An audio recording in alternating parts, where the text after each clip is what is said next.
Hey everybody, I'm Forbes Riley. You're not on the wrong podcast. You're still on Dennis Langlais' podcast. But he decided to put out a challenge on Facebook. He said, look, I interview all these amazing people. I need someone to interview me. I want to tell my stories. And I got to tell you, this could be an amazing podcast because perhaps for the very first time, we're going to discover the true Dennis.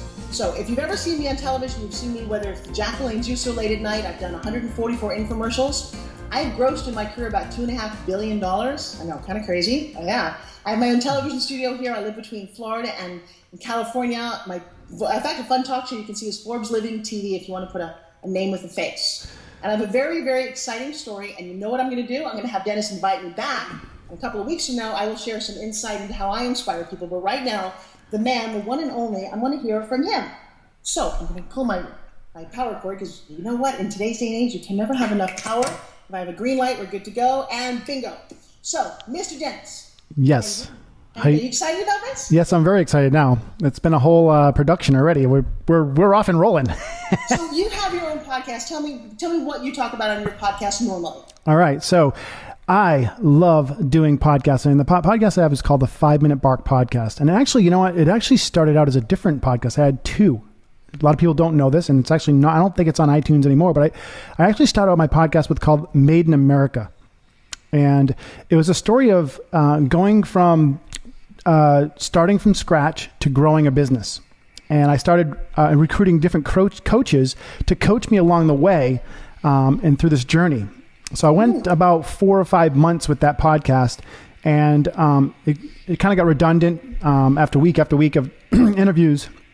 And I was starting to try to find different people, but then I started, the 5 Minute Bark started taking off. So I had this decision to do both, and I just couldn't do both. It was just physically not possible. It's a lot of work, as you know, production, doing all this stuff. So Made in America kind of fell off. 5 Minute Bark started taking off like crazy, and now over 65 countries. Every day that you think, who's listening, who's wondering who's out there, you get a message, or you get somebody who said, you know what, you inspired me today to do something really fun and something exciting. So it just keeps catapulting itself over and over again into a new exciting journey, right? And one of the things I really did not know I would know about podcasting is people out there have a lot to share. And I get inspired personally on every single podcast by interviewing these people. I get to learn. I get to educate myself.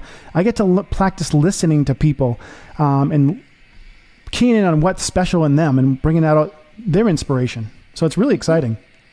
Cool. Well, so now my listeners, because I've invited some of my people who are also going to broadcast this live on Facebook, don't know about Dennis. So I'm going to take you back to the very beginning. Yes. I hear an accent there. Tell me about where you come from and how this all started for you.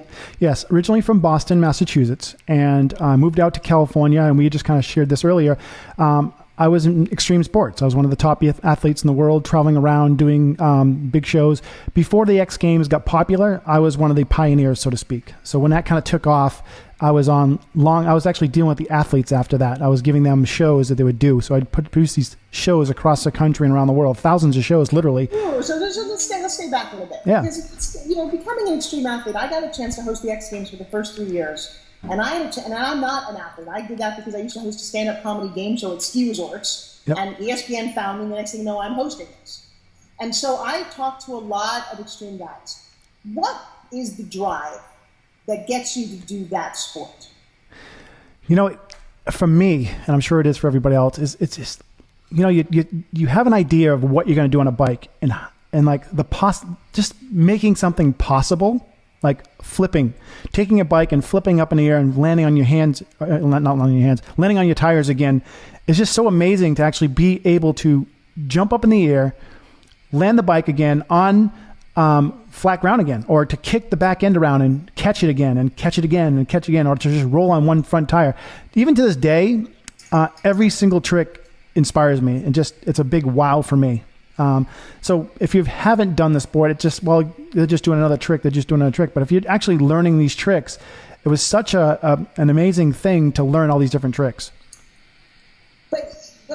Okay, yes, we all ride bicycles. I have no desire to do extreme stuff. You're willing to hurt yourself, willing to put yourself out there. What about your childhood growing up was the impetus, was the energy that said, you know what, I'm going to take something to the nth degree? This was obviously not the first sport that you did. So tell me the story about what you really wanted to be.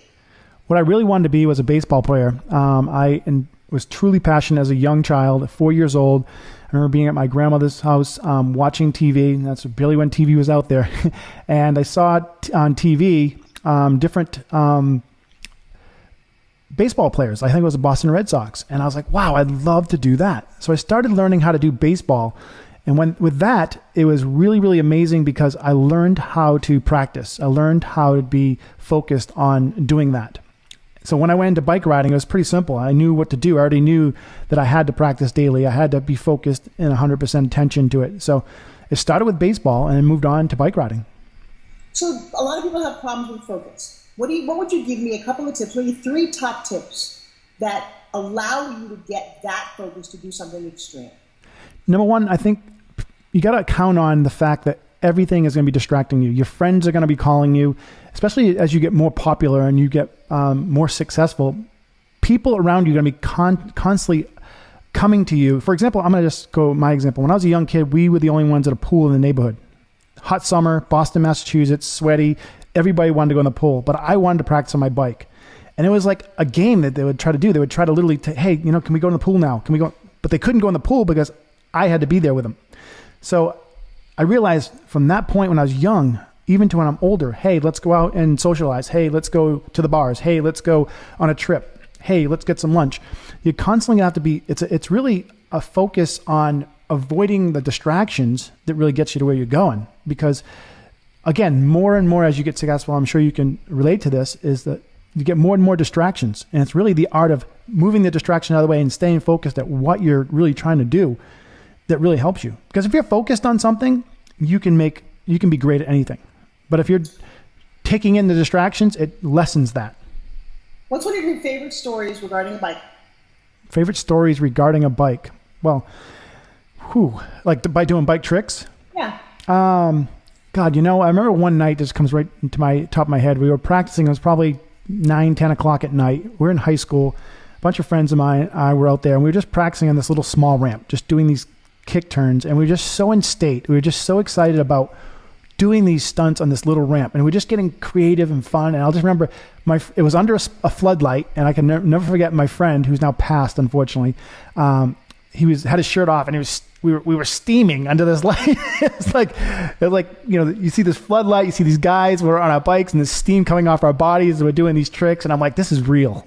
This is real. Who else is going to be riding our bikes at 10 a.m. just totally that's what we want to do. It was just one of the best moments. So you mentioned something. I'm going to keep drilling because most people never find a level of excellence in anything they do. They're either afraid of failure, afraid of success. You just said something about being in state. Help describe to an average person's ears who's never experienced what that might be, what it means for you. I love this question because I preach this all the time. When you're in state, we always talk about, I had a conversation with this person and we talked at a higher level, right? You're at a higher, you're at a new level of consciousness, because when you're in that state, like in this situation now, we're now coming into state. Now this is real. We're talking, we're focusing back and forth. Different things happen when you're actual good things happen, whether it's learning, communicating on a different level. You're on a different level. So being in state is actually me looking at Forbes here and actually listening to her and talking to her, reading her, connecting with literally almost an energy transformation goes back and forth. I mean, we all experience that in love, right? And now we can realize we can actually experience that in conversations with people. When you get in a strong in-state conversation, I call it showing up, right? When you show up at your best, if you give somebody your 100% all in a conversation, then wow, it's such a different situation. And you know what? You actually become friends for life, because when you communicate with somebody at the highest level, it's like nothing else in this world. It really is. I've never heard anyone articulate it like that. I love that. What's your why? Why do you do things now? What's my why? My why is because I love seeing people inspired. I love seeing people accomplish.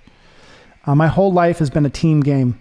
I've been nothing but, and there's nothing better than seeing my friends learn a trick. There's nothing better than seeing my friends hit a great golf shot on the thing, and me being there with them. and competing with them. I mean, I love nothing more than playing golf for $20 or $30. And, in the last hole, it's down to a 4-foot putt that has a slight turn to it. And that's when state comes into play. They'll tell you what, because you have to focus, you have to be on point, on guard. So I love, communicating with people and being in state and competing. It's really amazing. You are such a boy. There's such a great boyness about you. Are you married? Yes, I was. Yep. Was. How long? For about 2.5 years. It was great. Kids? No kids, just practice. Well, that's interesting. Are you looking for love of your life? I think that's going to come. I think when I'm ready and the other person's, ready for me, then that's going to happen. Right now, I'm really... The sports conversation, the Forbes got the girlfriend thing in there. But yeah, it's, it's really great to have a relationship with somebody, especially if they live with you or whatever. It's something special. Being an entrepreneur, you really have to find a team player, because there's ups and downs that come with this. No questions asked. They have to be able to tolerate that and understand that. I just actually recently had a great guest on my show, Amy, and she was a great interview because what happened is she was explaining that the two people that are involved in entrepreneurship have to really have a great understanding of what's going on. Because one week you're eating Wheaties, the next week you're going to Ruth Chris for a nice steak. So that's the life of an entrepreneur sometimes, right? Yes and no. So tell me, so now it becomes a dating show just for a second. I'll have to go down that road since we're there. Top 5 wonderful things about Dennis that I would be interested in as a woman. By the way, I'm married, so this is not me personally. Some woman out there is watching this. What are the top 5 things to enroll me into Dennis's world? Number 1, true to myself, honest. Definitely. I come from the East Coast. We have each other's back, so that's pretty important. I know being around my friends, fortunately or unfortunately, they all call me for guidance. So I'm able to communicate well with people. I'm able to rationalize. I don't have a crazy temper. I have something I want to do on my own. I have golf. I have podcasting. I have my own life, which is very important. When people are in a relationship, the codependency kind of gets out of control sometimes. So I love to be around people that have their own life, that can go and do things that they want to do on their own. Because I'm going to be going golfing. I'm going to go doing my own podcast and traveling and so on and so forth. So that's important. Okay. Now, 2 or 3 things that I don't want to know about Dennis. The negative things. Well, I've had quite the life as far as financial struggles. I've been through lots of challenges in those ways. It hasn't been pretty sometimes, but I've come through them. Let's see. I don't know if you call that a negative or a challenge, whatever you want to call that. Let's see, things you wouldn't want to know about me. Well, things that are just the negative things. This is not my favorite. I'm getting too honest here, huh? I'm liking it. Like it. Let's see. I guess I'm really passionate about what I do, and that could kind of be in the space sometimes, right? It could kind of get overwhelming for somebody if they're really enjoying what they're doing. Sometimes if they want to spend time with you and you're wanting to work or you're wanting to do something or play golf. When I'm at my best, I like to play golf 4 or 5 times a week. So. Oh, that's tough. Okay, yeah. So we need somebody who's independent. Do you cook? Yeah, I can cook. Yes. What's your favorite food? Pizza, steak, are my favorites at this very second. So as an athlete, how important, because I'm in the health and fitness industry, I did work with Jack Lang for many years. How important is food for you? Food, like on a scale of like nutrition? Yeah. I guess you were an athlete, Yeah. I can imagine some bike riders live on pizza and Coke, but I'm just curious how you approached all that. Here's my take on this, and people may not like this. I'm going to be honest. I think health and wellness is much more important, and being happy is more important than the food you take in. Because if you like pizza and it makes you really happy, happiness can fight disease way more than nutrition. And that's a fact. So if people like to eat, what they like to eat, I can appreciate that. If they obviously get heavy, well, that's something they have to deal with. But if you want to eat the way you want to eat, then eat the way you want to eat. That's my personal thing on it. I think it's just getting a little out of control with the whole organic thing and so on and so forth. That's my opinion. So I just think that I know I'm happy when I eat a slice of pizza, and I'm bored when I eat some dried out protein bar or something like that, That's funny. I've actually never heard anybody say that happiness is more important than nutrition when it comes to your health. I think that's a very profound statement. And I'm sure that that's something you've never shared on a podcast before, correct? No, I don't think I have. No, I don't think I have. If you do your science homework out there, you will notice that happiness has been one of the ways of curing most anything in life. They'll take cancer patients, they'll put them in front of comedians all the time, and so on and so forth. So if you like to eat what you like to eat and you can't curb it, sure, of course, it's always good. I have green drinks. I drink fruit drinks all day. I do eat healthy, but at the same time, I'm not afraid to have a Pepsi, which I have right here. I'm not afraid to have a pizza. I'm not afraid to have some greasy chicken or whatever. So, a little balance. But if you're happy in your life and you're focused on the positive things, life is good. I get a sense that you make a great friend. Oh, thank you. I'll take that. No, and it's actually, what are some of the qualities that you look for in a person to be close to you? That's a good question. What do I look for? Somebody that's, I think of this method as, if I'm stuck in Dallas, Texas, and I need to call that person, are they going to come pick me up? Are they going to drive out to Dallas? The old saying, who's going to take you to the airport, right? All my friends are like, whether it's 4 a.m. or 1 o'clock in the afternoon, I ask them to go pick me up at the airport. It's not even a question. They're not going to go, here's $20 to get an Uber.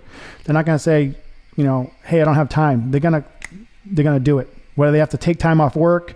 I have a lot of people around me that like that. So I think that's what I look like for in a friend, is because we do need each other. That's why we exist. Well, but I'm going to acknowledge something about you, because when you see a lot of people around you like that, I'm a big fan of that. You're the closest to me, some of the 5 people around you. A lot of people don't have that, and meeting you for the very first time today, which I'm glad we decided to do this completely cold, is that I get a sense that you are a great friend and you are that loyal. And so anyone listening to this, if you're lucky enough to be your friend, you're probably lucky enough. Yeah.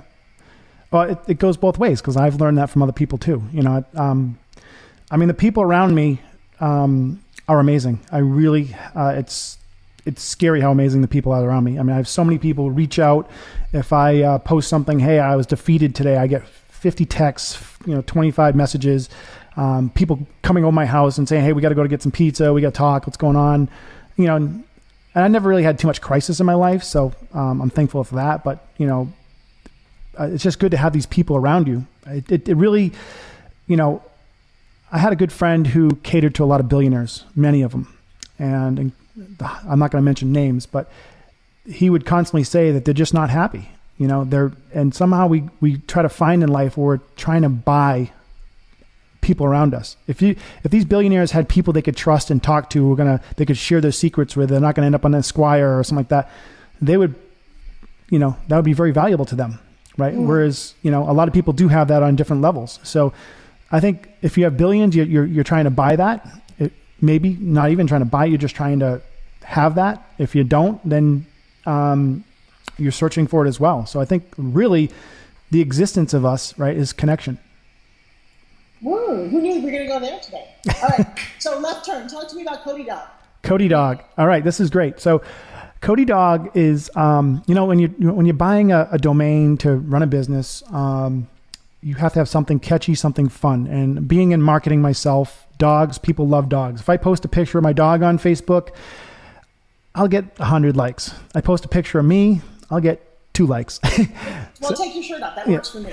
Yeah, right. Yeah. So with that, the name was fun. I don't think you can say Cody Dog without having some sort of smirk or smile, it's If you say Cody Dog, it's a great thing. In fact, I go to restaurants or I'll go to local, I'm kind of known pretty well here. But they say, hey, that's Cody Dog. You know what I mean? So you can't say, yeah, Cody Dog. You know what I mean? So the name was catchy, right? That's great. Good. Try saying it bad. You can't, with a negative tone, you can't. I dare you to. So then you morph that into the 5-minute bark. Right. So my audience doesn't know what that is, and they're all listening. There's about 1,000 people watching me right now. What is the 5-minute bark? So the 5-minute bark podcast is, when I started the podcast on inspiration, I said, well, I want to tie it into Cody Dog, and dogs bark, and they bark a lot. I actually have one episode where I did what's called oh God, what's the name of it? It's coming out of my head. I kind of really, there's explicit language in it, and God, what's the word that they used? Anyway, it was one of the episodes where I kind of barked. I just said, I'm going to tell it how it is. I'm tired of being politically correct. I'm from Boston. We swear if you don't swear, we don't trust you. You know, kind of thing. Well, you know what? You're going to think this is crazy, but I work for a company called HSN. Yeah. And I'm going to take this for a second. Okay. And I'm going to tell us a story. So you keep going. Hey, guys. Yes. So yes, the episode, I wish I could find it right now real quick. Maybe I can find it if I look. Yes. The episode is basically Boston Brash is what it was called. Boston Brash. So I was sharing basically how I came to California and I was able to, when I was in California, I had to deal with a lot of people that were politically correct. They didn't know how to swear. They didn't know how to trust each other. And it was really hard for me being an East Coaster. So I came out here and I kind of said, you know what, enough's enough. And I have the ability to speak on a microphone. So I spoke. So if you want to see that episode out there, you're welcome to go check that out. It's pretty cool. But yeah, so that. This is where life interrupts art. Yeah. And I'll do a 2-minute plug since I don't know if you know. Do you know what this is, by the way, Mr. Extreme No. Athlete? Well, so since I'm doing this as a favor to you, this is called a spin gym. And see that sexy arm of 56? That's how I created it. Wow. This, I'll send you one as a free gift, but this is the most amazing fitness product on the planet. Not elastic, it's actually a strength cord, but because it spins, it actually activates every muscle in your whole body. There you go. So that, something not only created, but I've also sold 2 million of, which is a marketer I think you'll appreciate. And I'm on Home Shopping Live. They just called. That's kind of one of those things. The only people I take the phone calls are from HSN and my kids. But I will be on Monday. You're East Coast, right? Yep. I'm in California. So on Monday night, 9 o'clock East Coast, 6 o'clock West Coast, I will be live launching a new version of my spin gym. I'm in my 6th year selling it on HSN, and we're heading towards 2 million sold. Wow. That's exciting. It's amazing and exciting. And when you interview me, I'll tell you a little bit more about how I went from nothing to create a multi-million-dollar business based on a piece of metal. Yeah, that's kind of crazy. That is I have crazy. some phenomenal philosophies. Yeah, I haven't done all this interview in a while. This is kind of fun. I've had a couple of talk shows, but normally I've done my homework and my research. I feel like I'm doing 20 questions, and I love it. You have a great energy and a great smile and a lot of passion, and I'm so enjoying this. So awesome. Now I'm thinking about getting my pizza, hugging my dog. No, I don't have a dog anymore. Is Cody still alive? Yes, she's here. Cody, come here. I had Cody. a dog. One of my dogs was named Peeve. He was my pet peeve. It's one of my favorite names for a dog. So you did a lot of speaking, yes? I mean, yes. Thousands of speeches. Yes. What did you recommend to somebody who's just getting into the speaking industry? You know, I actually just did a course on this, but yes, I would say number one, this is paramount. I say 99% of the professionals out there do not do this. They do not understand how to use a microphone. Okay, when you're in front of 1,000 people or 20 people or something, make sure that you're talking into the microphone so people can hear you. Most people talk back here and you can't hear them, but when you want to deliver a very impacting and powerful message, you have to make sure that people resonate with your voice. They hear your voice very loud and clear, because that's what people are going to be turned on to, right? But if you're back here and you're dry and you're cold, and bring emotion in, bring the body into the conversation. It's so important. That is going to take you beyond most professionals. I mean, because a lot of professionals just don't even understand sound is so important. Getting the room filled with energy is so important. I had the lucky opportunity to do 3,000 or so speeches, mainly with schools, believe it or not. Some were in Compton in California, some were in Florida, some were in deaf facilities, some were in front of Microsoft experts, all different things like that. So I've had a variety of speaking expertise. Now, by no means am I the smooth talker with no ahs and buts and stuff like that, but I was able to kind of grab the audience and take them in and share with them. So, what's one of your biggest mentors in the scene? Maybe you don't even know them, but somebody that you listen to on a regular basis that inspires you. Good question. I love John Lee Dumas. He's our mentor in the podcast world. I've actually been on Entrepreneur on Fire. That's what I probably get so many comments from. That was one of my best interviews too. Yeah, he's great. And we've become closer and closer friends. He actually just endorsed my podcast recently. So yeah, I just really admire that he's very persistent, consistent. Persistent and consistent are very, very important things. So. Mm-hmm. And other spiritual leaders, and just in the world of inspiration. Inspiration, Tony Robbins for sure. No more question about it. He's who I followed from 1980s till now. I've got my first chance to see him live in person last March. I went to his UPW event and met some amazing people. It's nothing like being in a room with 7,000 people and they're all on the same page. There's a whole nother connection level there. And just meeting people that I'm friends with to this day because of Tony Robbins. Kind of interesting, isn't it? Yeah, actually, I was actually in one of his infomercials. Really? Yeah, for a split second or two. Yeah. What do you find? What do you focus on a daily basis that inspires you personally? What feeds you every day? Just like anybody else, I have to wake up in the morning and find the positive. Because sometimes you have a conversation with a friend or conversation with yourself, and you just kind of go down the wrong road. So I have to, as do everybody else, I have to find to look up, look that way, take deep breaths. Yeah. Well, if you look down, you're, all about that energy thing. So look up. Number one, I actually have been taking in now a new thing where I'll just do like a literally loud scream with a laugh at the end, and that'll change the state. Right? Yes, it does. It does. It changes state instantly because life is challenging, period. I don't go who you are. I mean, I've got friends now that are just going through so many challenges. Everybody's going through so many challenges, and you're not the only one, but you do have to continue to inspire yourself and realize, okay, I appreciate myself. I appreciate the things around me. Like I live in La Jolla. I mean, what's better than this? I've got a great backdrop. I've got a beautiful. If you live in La Jolla, you cannot complain. Right. And I've got, Forbes Riley here interviewing me. I mean, how much more can I have? This is great. Well, that's an interesting thing. You actually reached out now. When you hire me to host a show, you're going to pay a good 5 figures. I don't know if you know that. Right. I don't, but. Well, that's for infomercials and anything I've ever done. Right. I'm very expensive. So you happened to catch me in a moment, but you did something that was kind of creative, which most people don't think to do. You reached out in a way and asked for help it's funny. And somebody, the universe said, hey, I'm going to step up to do this. And because I'm also in a very giving back mode. Right. So fascinating, because most people don't think that they could do that. They don't think they could get to anybody. I used to teach a little thing called Being Outrageous. And I said, here, if you want a mentor, I want you to write it down. I want you to say that you call very, very high level people and say, I just want 1/2 hour of your time. I'm in a program where I need mentorship. I'm only going to call you 3 times. It's for 15 minutes, and I'm going to be off the call in 15 minutes. You know who we got as mentors? I had Henry Winkler, I had Chris Carter from X-Files, we had Spielberg. There was nobody that my team didn't get to. Wow. You just have to ask. Yeah. So what's one piece of advice that you give when you're coaching, when you're standing up there and you're speaking, that you think is the best piece of advice that people can take action on? Whew, that's I love this. This is fun. First off, I want to go back to what you're talking about this experience right here happening, and another experience that I've had happen on when I've gotten celebrity interviews and so on and so forth. Now, I had reached out to people like yourself many times, messaging people. For example, the Grant Cardone show, and that's why I ended up at Tony Robbins. I was down there in Miami on his show. I had messaged him, I've emailed him, I've Twittered him, everything to get a hold of him to be on his show. On accident, I was actually hosting a blab. It was a 12-hour blab, and the night before I went on just to make sure all my guests were all checked, and I had like 36 guests that I was interviewing that day. It was 12 hours. That's great. Yeah, I only had 4 minutes of breaks in 12 hours. No joke. 4 minutes. I did 12 hours straight.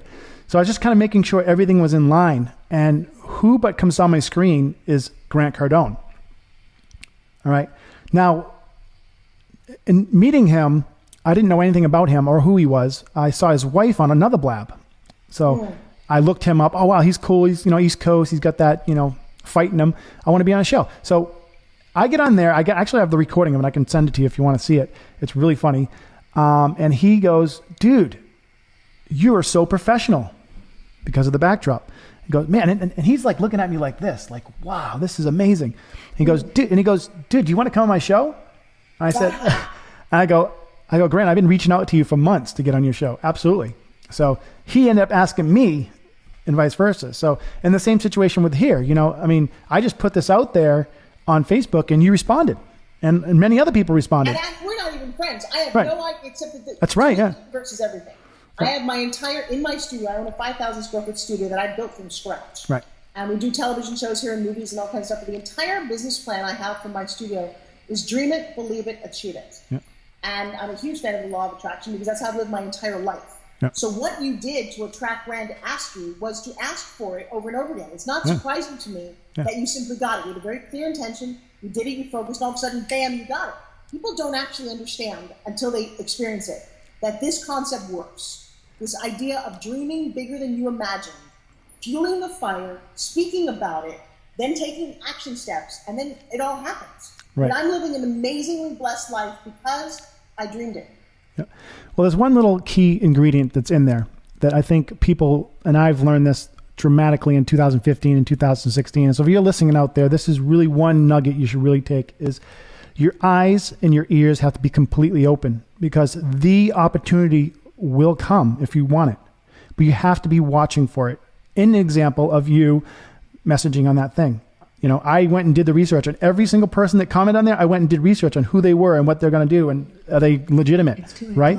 And in the case of Grant Cardone, I listened, I paid attention, right? And in case of all my guests, every one of my guests that I've gotten are not by default, and they're not by accident, but it was me listening and watching who they were. So there's putting it out there, but there's also the reception part that has to happen, because in the next 5 minutes of this conversation, I don't know what could happen between us as far as something happening going forward. We don't know what's going to happen. I might see something in the background. Hey, what's that imagine thing? And all of a sudden that leads to another situation that goes to somewhere else. So if people are aware and asking the right questions and connecting, then that's when the success will come. And that's truly, really important to understand that. Yes, you can everybody's like, I can put it out there. I'm trying my hardest. But you're not listening. You're not watching. You're not seeing. And that's where it all comes from. Do you agree? Well, that's because Edison said that opportunity looks a lot like work and is dressed up in overalls. Most people don't really see it. Yeah. They keep waiting for it. And then the other one that I just love is the guy who's stranded on a desert island, and a boat comes by. He says, no, I'm waiting for God to save me. A plane comes by. He said, no, I'm waiting for God to save me. Finally, when he dies, he gets there and he says, God, I waited for you. He said, seriously? I sent you a boat and a plane. Yeah. So I'm a huge fan of listening. And you're right, there's a sensitivity that I think most people don't realize. And if you push too hard, I discovered you actually just push too hard. Right. There's no receiving and pushing. And I used to push very hard. It took a lot of people hitting me over the head. It took me going to seminars, doing masterminds and getting mentors. All the things that if you read, think, and grow rich, you're like, oh, I used to follow what other successful people have done. They left a roadmap. Right. Success leaves clues. Absolutely. Which begs the question, how do you define success? Well, you just said it right there too. And if we're listening right now, success leaves clues. So if you're aiming towards success, the clues are going to be there. So you have to find the clues. So for example, again, trying to get on Grant Cardone, I messaged him. I did all the right things. I emailed him. I messaged him. I texted him. I did this, and this. Nothing happened from that. But it came somewhere else. So it came in a completely different form than I expected. Well, no, but can we get real? Here's what it came because you did a 12-hour blab. You said, I've got a dream. I'm going to do something outrageous. You put it out to the universe. The universe then goes, wow, that's a pretty committed guy. 4-minute breaks in 12 hours. You lined up all the guests and you did it. Right. Things are going to come to you because you know what you did? You gave. And when you give, you get more. And that is a universal truism. It's people who want to take but don't succeed in life. Agree? I totally agree. Absolutely. That's really what it's all about, right? Okay, so you're normally the podcaster, I'm normally the guest. Let's switch it around. Ask yourself, if you don't mind, a question that you've been dying to answer. Ask myself a question I've been dying to answer. I don't know.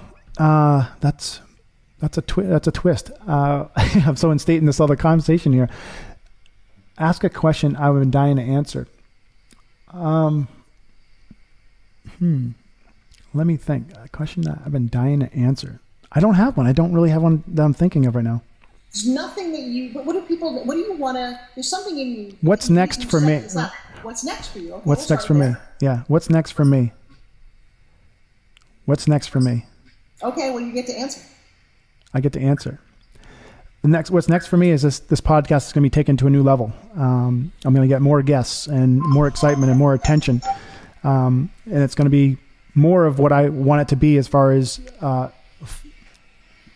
financially. And it's already giving. So I've got that part pretty down, but I'm going to give you more. I'm going to be inspiring more. I'm going to have more people that are going to kind of jump on the bandwagon and movement and inspire me to inspire them. And it's going to be a movement. Wow. What are we calling this movement? The 5 Minute Bark Podcast.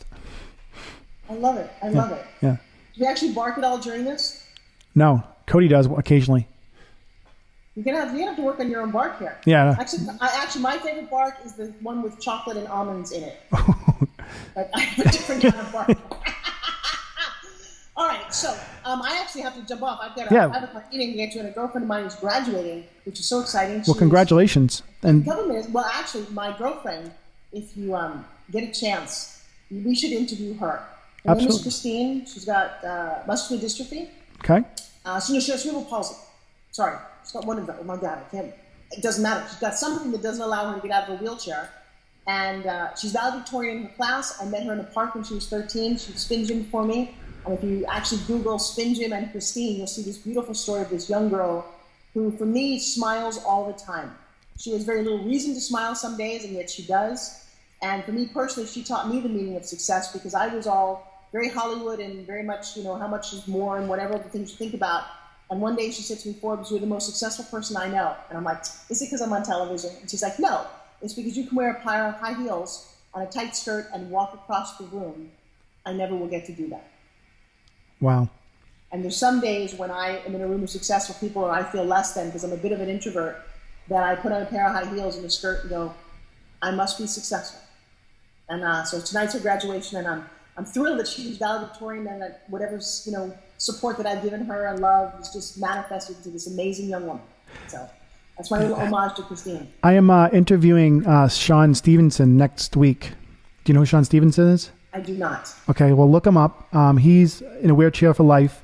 He's called the 3-Foot Giant. As soon as you see his picture, you'll know who he is, I'm pretty sure. Maybe somehow we can get them connected. That would be great. He is an absolute inspiration as well. I've listened to everybody speak in the world, Tony Robbins and everybody, and by far he was probably one of the most powerful speakers I've ever met. Look him up. Sean? Sean, S-E-A-N, Stevenson. Okay, Sean Stevenson. I would be happy to do that, and I would really, I do feel like I made a friend for life. I think that you are an amazing, giving person, and I appreciate the time together. I'm sorry that it's short, because this is actually we went over by 20 minutes. So. Oh really? Oh well, there you go. It's been 40 minutes. Actually, a philosophy you have that keeps driving you, that you can share, that I can share with somebody tonight. A philosophy. Keep going forward. You're going to have